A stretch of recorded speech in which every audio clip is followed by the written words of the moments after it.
Coming up on Network Africa. Ethiopia holds a memorial service for the Army Chief of Staff and another general who was shot dead on Saturday's coup attempt in the northern state of Amhara. China denies engaging in debt trap diplomacy with Africa as senior African ministers meet in Beijing.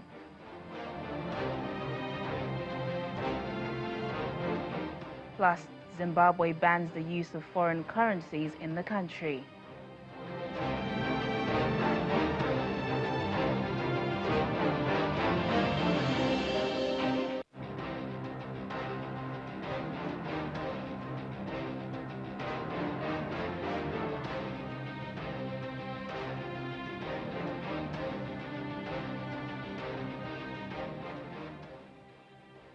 And a warm welcome to the program. I'm Teniola Shoboale. We begin today in Ethiopia, where the government has organized a memorial service in the capital, Addis Ababa, for the Army Chief of Staff and another general who was shot dead on Saturday. Authorities have described Saturday's attack as a coup attempt in the northern state of Amhara. Army Chief General Siya Mekonnen was reportedly killed by his bodyguard while trying to foil the coup. General Gazai Abara, who was with him, was also shot dead. Hundreds of soldiers and officers in uniform gather for the memorial ceremony in a large hall in central Addis Ababa. The coffins of Army Chief of Staff Siya Mekonnen and a retired general, both shot dead on Saturday by Mr. Siya's bodyguard, are carried into the hall draped in Ethiopian flags. Photographs of the men in formal military outfit were adorned with yellow roses and placed in front of the coffins. Saturday's violence unfolded in two separate attacks. They were led by Amhara's head of state security general, Asami Sige, who had been openly recruiting fighters for ethnic militias. Asami was shot on Monday near Amhara's capital, Bahir. Separately, the federal police have apologized for saying that the bodyguard who is accused of assassinating the head of the army, General Mekonnen, on Saturday had killed himself. They say that the bodyguard, who has not been named, is being treated for gunshot wounds in hospital. On the streets of the capital, Addis Ababa, residents express sadness and concern. A university professor says the targeting of top-ranking officials was not a coincidence, but should be seen as a wake-up call. Killing the leadership of the Amhara region and also the chief of staff is not a coincidence. The chief of staff is the one who is responsible for securing the country's integrity and national security. And therefore, it's got to be more coordinated, and more information will come out in the next few days. But this person has to be reprimanded as soon as possible, either through peaceful means and negotiation, or else through the use of force. The killings are the biggest challenge yet to the sweeping political and economic reforms that the 42-year-old Prime Minister Abiy Ahmed kick-started after he took power in the Horn of Africa country in April 2018. Two legal matters now. Former South African President Jacob Zuma will attend a judicial inquiry into government graft during his tenure, even though he believes it is biased against him. That's according to his lawyer, Daniel Mancha. Mr. Zuma's African National Congress party forced him to step down in February 2018 after years in office marked by several scandals and economic decline. The former president had set up the Judicial Commission of Inquiry into state capture himself the previous month on the orders of the country's anti-graft official, a decision he made an unsuccessful High Court appeal against. The inquiry's primary brief is to investigate allegations of corruption, notably at state firms Eskom and South African Airways, which are drowning in debt after years of mismanagement. The former president denies all allegations against him. China has criticized outside forces seeking to vilify its cooperation with Africa by accusing it of creating debt traps. Chinese State Councillor Wang Yi said this while meeting senior ministers from some 50 African countries at a forum in Beijing. Mr. Yi says his country does not pursue selfish geopolitical gains in Africa and would never impose its will on others. He adds that China's approach to cooperation with Africa has been different to that of traditional powers. Chinese President Xi Jinping pledged $60 billion to African nations at a China-Africa summit on cooperation last September, matching the size of funds offered at the previous summit in Johannesburg in 2015. Zimbabwe has banned the use of international currencies such as the US dollar, South African rand and British pound. Shops and most businesses will only be allowed to accept the substitute currency RTGS dollars. The Southern African country has not had its own fully fledged currency since 2009, when the authorities abolished the Zimbabwe dollar because of hyperinflation. The authorities are believed to have introduced this new measure to curb rampant black market currency trading. Let's get more on this story from Zimbabwean journalist Nigel Yamachumbu. Thank you so much for joining us on Network Africa. So, Nigel, how are Zimbabweans reacting to the ban on the use of foreign currencies in the country? Well, the statutory instrument introduced by the Minister of Finance yesterday has generally been received by shock by the generality of Zimbabweans. Including businesses, labor, opposition political parties, the ordinary person on the streets of this country. We're all taken aback, taken with shock. The decision seemed to have been abrupt, not well thought out, and without any consultation with any of the stakeholders, and the resultant effect has been great market shock and generally shock within the economy and populace of the country. Yeah, there are reports that the authority may have introduced this new measure to curb rampant black market currency trading. How true is this, Nigel? Well, yes, the black market rates to the United States dollar were compared to the local currency were increasing by the day. In fact, on every day, inflation was going up and becoming hyperinflationary, almost back to the days of 2008 when the country hit the world records of inflation. And the signs that the local currency was weakening to the US dollar, particularly on the parallel market, were evident and were there for all to see, with the prices of goods being matched with a black market rate as opposed to the official or bank rate. And yes, government had to do something, but the question of banning the US dollar at this particular gesture without a local currency backed with any meaningful foreign reserves, the jury is still out there. But from the general market sentiment and from the general feel of the Zimbabwean public, you tend to feel that it's a decision that is likely to backfire on the government. We understand that since taking over as Finance Minister, Mutuli Nkumbe has hinted at currency reforms and the introduction of a full-fledged currency. How soon do you expect that to become a reality, Nigel? Well, it's actually now a reality in that essentially the money, local money that people are, number one, being paid, the local currency that people have been transacting with, is now pretty much the official currency of the country. Only that you can only trade it in Zimbabwe, and also that it's an unstable currency. It cannot really compete regionally, and then even domestically, it's not a currency of choice. So, in essence, there has been the introduction of what would be the Zimbabwean dollar in another name, in another form, but it is certainly a new currency that has been introduced abruptly without much consideration to other factors, market factors, economic factors, and indeed political factors. All right, then, Nigel, thank you so much for speaking to us and helping us understand that on Network Africa. My pleasure. Back home here in Nigeria, Vice President Professor Yemi Osinbajo is insisting that there was no voter suppression at the recently conducted 2019 general elections. The Vice President was reacting to accusations from some quarters alleging that the elections were not free and fair.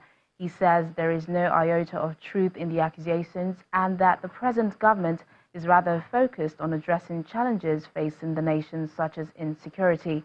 Professor Osinbajo was speaking on the sidelines of his visit to the United States for a meeting with Vice President Mike Pence. Our correspondent, Gloria Umezoke, has more. The Vice President, Professor Yemi Osinbajo, continues meetings with various leaders at the Council on Foreign Relations in New York.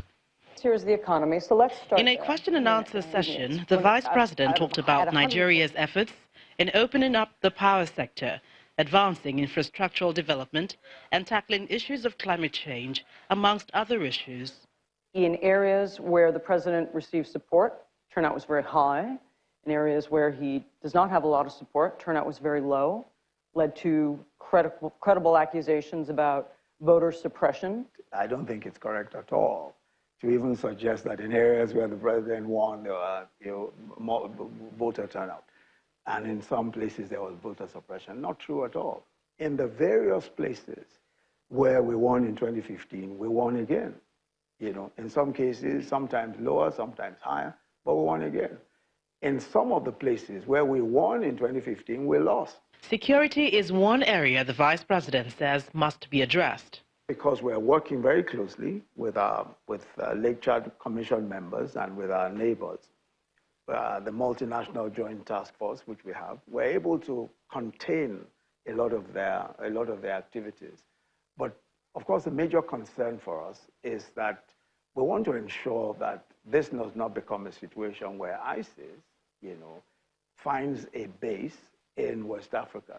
Not only some questions bordered on Nigeria's current status on the world's corruption index.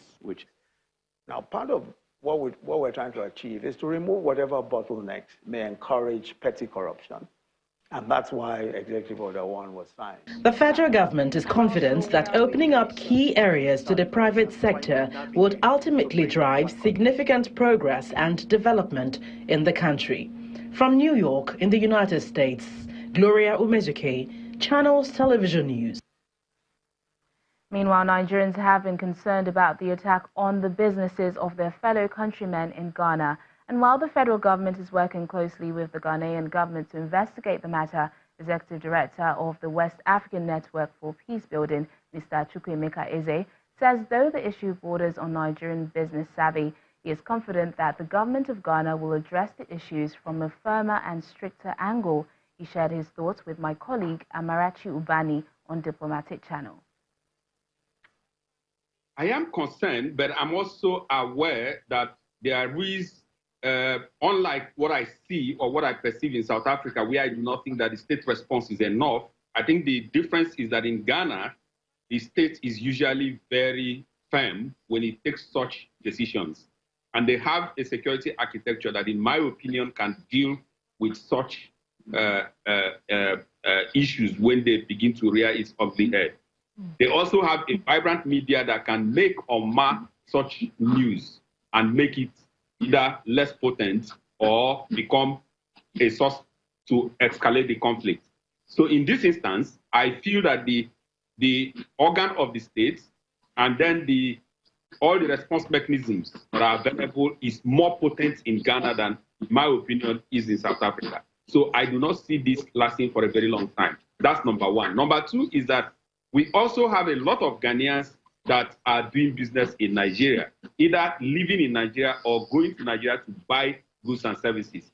And they will not want also a ripple effect, a mirror effect to happen in Nigeria. So I am very optimistic that this will be controlled. And again, don't forget the fact that South Africa is not within the ECOWAS region.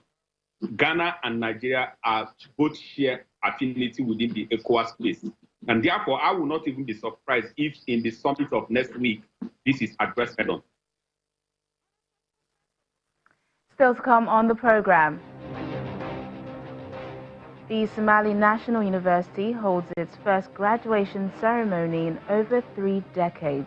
That's in a moment. Please stay with us.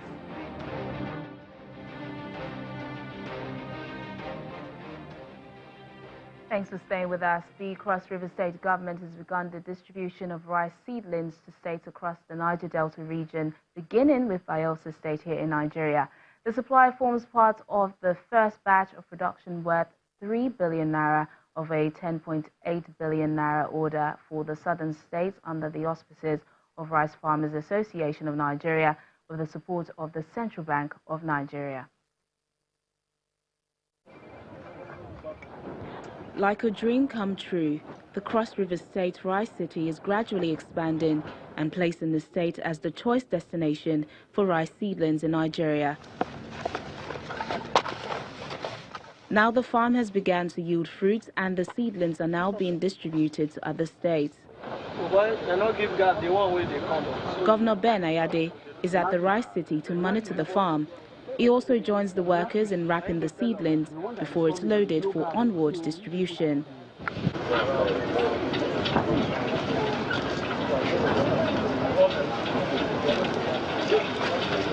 He explains to the media that the feat, which reflects the full realization of the vision for a rice seeds and seedlings factory in the state, is aimed at gradually migrating into a technology-based rice farming. We are gradually migrating into a technology-based rice farming, where we move from the cultivation of seeds to the cultivation of seedlings. The cultivation of seeds has its own attendant consequence and is bypass failures, one of which is that when you are planting using seeds, the likelihood is that most of the seeds would have suffered natural dormancy, which means you have to take them through a shock treatment process in order to stop the dormancy. However, that is too technical, too complex, too sophisticated, and responsible for the low yield we've got. You also have a situation where you have high levels of abscisic acid. Sometimes you have the cellulose material or the lignin pigmentation of the shell or the husk, making it difficult for the rice to germinate, the seeds to germinate. Changed to a different attire, the governor receives a team from the World Bank and federal government. They are here to see the extent of the project. Acknowledging the huge benefits that awaits the state, Nigeria and Africa at large, the World Bank representative highlight the areas of support for the state. This investment exemplifies the digital technology for agriculture. This is what I would call precision agriculture, state-of-the-art or modern agriculture, in practice in Africa. Usually when you talk about modern agriculture, it's either you go to Europe, Asia, before you see it. But now it's here with us in Nigeria. As the state moves on with its quest towards becoming the choice destination for rice seeds and seedlings across Africa, consistency will be key. Now, the United Nations Children's Fund, UNICEF, says over 600,000 children in Cameroon have been unable to go to school for the past 3 years. English-speaking parts of the country have been affected following an order by Anglophone separatists that schools should be shut down. UNICEF says about 80% of schools in English-speaking Cameroon are closed and more than 70% have been destroyed. Dozens of students and teachers have also been kidnapped. Anglophone militants have been fighting for a separate state named Ambazonia for the past few years. The Somali National University has held its first graduation ceremony in more than 3 decades. The university, based in the capital Mogadishu, was shut down in the early 1990s after the breakout of civil war and unrest. It reopened in 2014. More than 130 graduates were awarded degree certificates during Monday's ceremony. In 2014, only 550 students applied to the university, but in 2018, that number increased to over 5,000. In Senegal, the brother of President Macky Sall has resigned from a top government position following a probe into a suspicious oil deal. Aliou Sall headed a body linked to the National Treasury. In a statement, he says the allegations were part of a campaign to dehumanize him and make him public enemy number 1. The BBC's findings have dominated headlines in Senegal since they were published in early June. There have been protests in the streets of the capital, Dakar, and an investigation has been launched by the Ministry of Justice.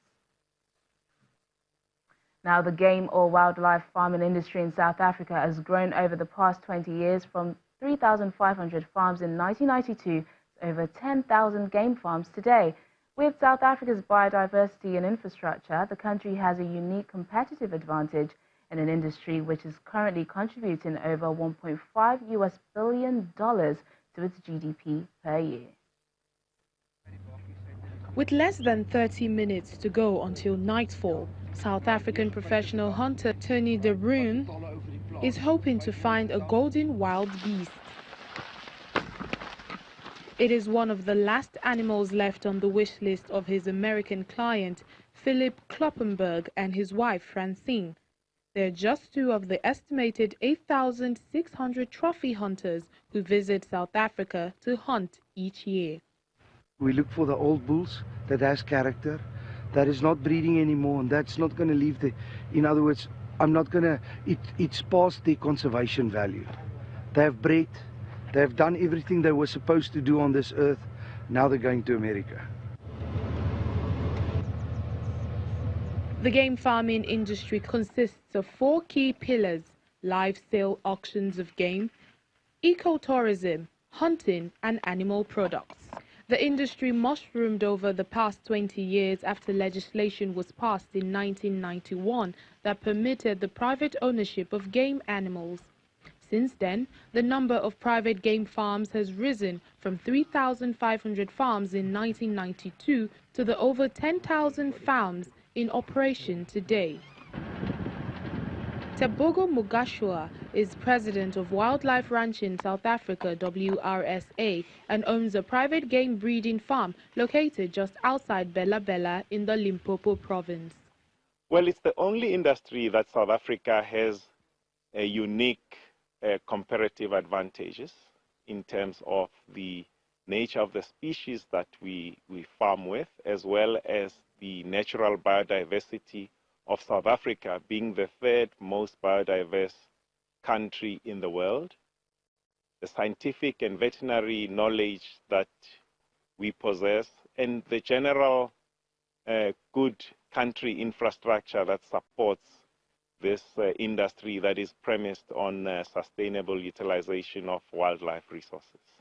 The trend over the last decade has been for traditional cattle ranchers to transition into game farmers because wildlife are more resistant to drought and disease than cattle. Farmers who have realized that their land is not ideal for growing crops are also making the transition. Game farmers are now pushing for legislation that would allow them to slaughter game on their farms, which the WRSA says would exponentially increase production for both domestic and international markets. Well, that's it on the program today. Thanks for watching. I'm Teniola Shibwele. Bye for now.